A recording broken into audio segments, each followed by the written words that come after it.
الفنان صلاح السعداني في مسلسل للثروة حسابات أخرى. احنا هنا بنشوف أخين توأم، واحد منهم عنده إمبراطورية مالية كبيرة جدا جدا جدا، وشخصية يعني ممكن تدوس على أي حاجة في سبيل المال. عنده قناعة إن المال هو سبب السعادة في الدنيا، وبالتالي هو قعد طول عمره يجمع ثروة كبيرة جدا جدا جدا، وساب مصر وراح بره وجمع وخلى فيه عنده يعني ملياردير يعني زي ما احنا قلنا. واخوه الثاني التوأم مدرس في الجامعة او استاذ جامعي، يعني اخلاقياته عالية، يعني الزامي، مثالي.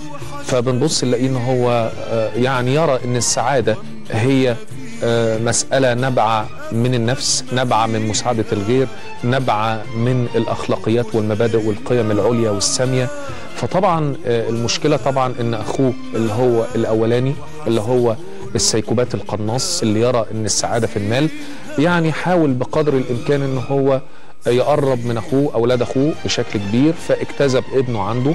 وطبعا بعد كده هو توفى. لما توفى دكتور الجامعة المثالي لقى نفسه لوحده قدام الامبراطورية دي كلها، والمفترض عليه ان هو يدير الامبراطورية المالية. وطبعا احنا نعلم ان المال هو طاقة ارضية بتسحب الانسان لتحت مش بتسحبه لفوق.